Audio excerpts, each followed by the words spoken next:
everybody, welcome back. So this is Bhavna Puri and today we will talk about the reproductive structure of cockroach. So friends, मैं already upload कर चुकी हूँ cockroach की morphology के लिए video. उसके साथ साथ मैंने anatomy की भी जो वीडियो है वो already upload कर दी है, जिसमें हमने डिस्कस किया था about the digestive system, circulatory system, उसके बाद मैंने respiratory, nervous system, excretory system, इन सभी की वीडियोस ऑलरेडी अपलोड कर दी हैं. और आज की जो हमारी वीडियो है इसमें हम बात करेंगे about the reproductive system in cockroaches. So basically cockroach के अंदर जो मेल और फीमेल रिप्रोडक्टिव सिस्टम है, इन दोनों को हम इंडिविजुअली पढ़ेंगे. और सबसे पहले मैं स्टार्ट कर रही हूँ द मेल रिप्रोडक्टिव सिस्टम. तो आप देखोगे कि जो मेल रिप्रोडक्टिव सिस्टम है इसमें जो मेल सेक्स ऑर्गन्स है यानी कि जो रिप्रोडक्टिव स्ट्रक्चर्स है, these are paired testes. इनके पास भी paired testes प्रेजेंट होती है. साथ ही साथ आप ऑब्जर्व करोगे कि ये जो paired testes है ये प्रेजेंट होती है fourth and fifth abdominal segment में. एब्डोमिनल सेगमेंट्स, टोटल हमने सेगमेंट्स कितनी देखी थी कॉकरोच में? 10 सेगमेंट्स हमने ऑब्जर्व की थी. नेक में अलग थी, हेड में अलग थी, राइट. तो एब्डोमिनल सेगमेंट्स कितनी थी? 10.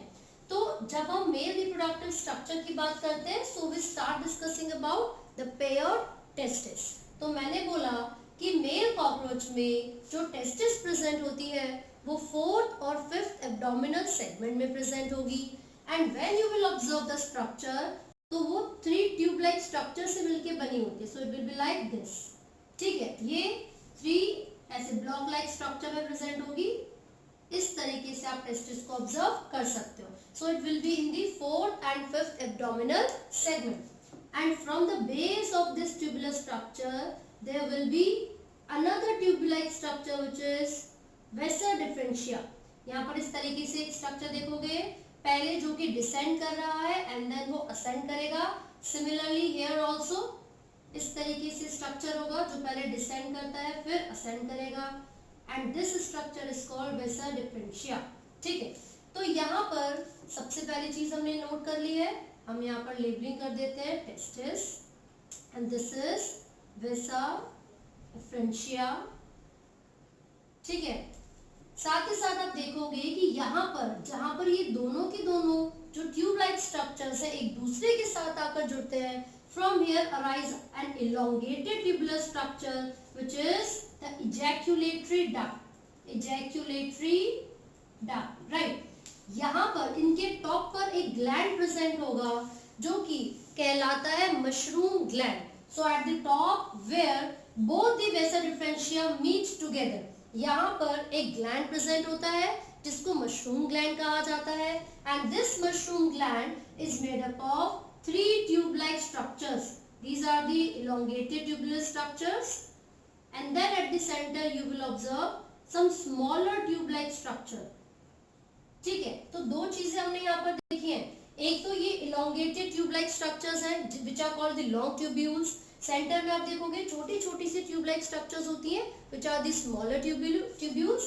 And at the back of it you will also observe certain tubular structures which forms the seminal vesicle or the seminal vesicle. Seminal vesicle, these are the long tubules.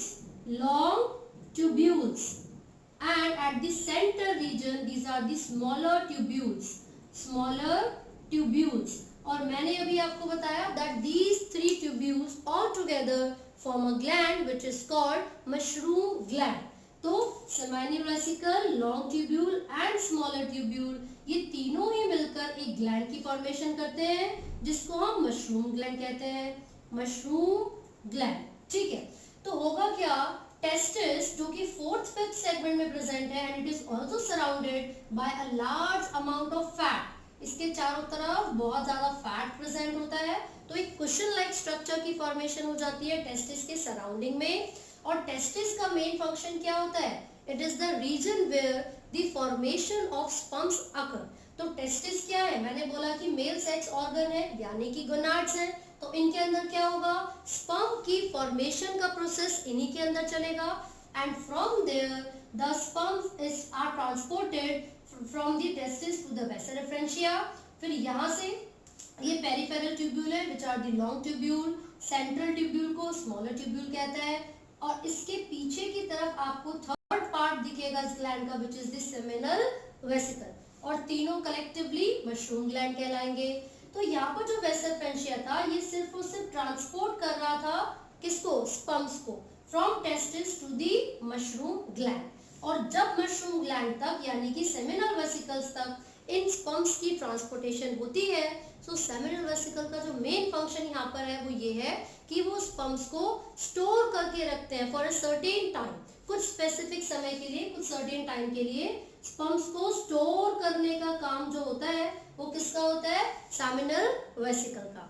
And along with this there is another gland that you will observe behind it, जो कि frontal view से नहीं observe किया जा सकता, वो back side से आप देख सकते हो, and this gland is called phallic gland. This gland is called phallic gland.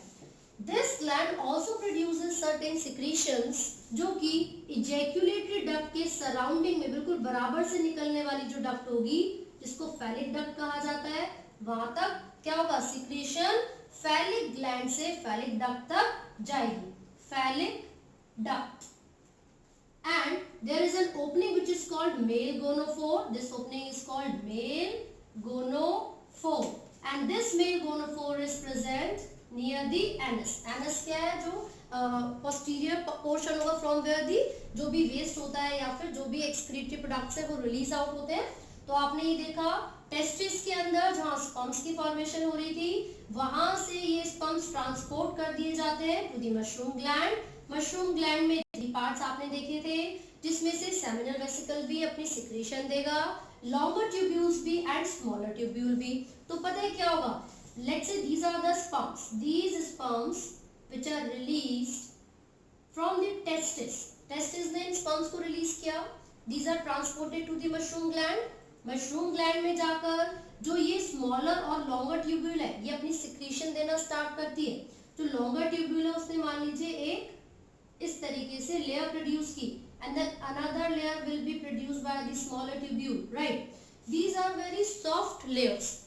जो outer और inner layers होती हैं ये बहुत ही soft layers होती हैं। The inner layer is produced by the longer tubules and the outer is produced by the smaller tubules. ये बहुत ज़्यादा soft होती हैं और ये store करके रखती हैं, collect करके रखती हैं sperms को, जब तक वो sperms body के बाहर ejaculatory duct से होते हुए release नहीं हो जाते, right? साथ ही साथ seminal vesicle also produces a secretion which is the harder secretion. एक वो लेयर की फॉर्मेशन करेगा जो कि हार्डर लेयर होती है, and here you can observe the opening, यहाँ पर ये ओपनिंग प्रेजेंट है, ठीक है। दीज आर दी स्पर्मेटिका, यहाँ से ये स्पर्म्स रिलीज हो जाते हैं जब बॉडी के बाहर इजैक्यूलेशन होती है during sexual contact. Sexual contact यानी कि जब भी कॉपुलेशन होगा मेल और फीमेल कॉकरोच के बीच में, तो ये जो स्पर्म्स हैं these will be released out from the ejaculatory duct to the female genital part, right? यहाँ पर ये जो phallic duct है ये भी मैंने बोला था कि phallic gland भी अपनी कुछ secretion produce करता है। It also has certain lamella, thread-like structures होते हैं और ये भी अपनी secretion produce करेंगे ताकि जो sperms है वो easily transport हो सके from the male reproductive structure to the female reproductive part, right? तो ये हमने किसके बारे में बात की है, मेल रिप्रोडक्टिव सिस्टम के बारे में, जिसका स्ट्रक्चर इस तरीके से था और जो ट्यूबुलर सिक्रीशन होती है वो भी सारी की सारी आपको याद रखनी है। सो फ्रेंड्स, हमने मेल रिप्रोडक्टिव सिस्टम देख लिया है जिसमें हमने देखा टेस्टिस ने स्पर्म्स की फॉर्मेशन की, वो स्पर्म्स वैसा डिफरेंशिया, दिस इज वैसा डिफरेंशिया, तो वो वैसा डिफरेंशिया से होते हुए कहाँ तक जाते हैं, वो पहुंचेंगे ग्लैंड तक which is mushroom gland. Mushroom gland in sperms के चारों तरफ सिक्रीशन देगा। द इनर लेयर जो कि सॉफ्ट होती है बहुत ज्यादा, it is produced by the longer tubules, these are produced by the longer tubules, and then the outer which is produced by the smaller tubule, and then you will observe this thin layer is also there which is produced by the secreted by the seminal vesicle. It is quite harder, लेकिन इन्हीं के साथ साथ जब आप observe करोगे कि phallic gland भी अपनी सिक्रीशन देता है, so it becomes more harder. तो यहाँ पर एक हार्डेस्ट स्ट्रक्चर बन जाता है, not hardest but the harder structure, ठीक है। And this structure is the one that contains और कैरीज द स्पर्म्स, ठीक है। और ये जो स्पर्म्स है जब सेक्सुअल कांटेक्ट होगा यानी कि जब कॉपुलेशन होगी तो फीमेल की बॉडी में ट्रांसपोर्ट हो जाएगा और फीमेल की बॉडी में एक स्ट्रक्चर होता है जो मैंने बताया स्पर्मेथिका।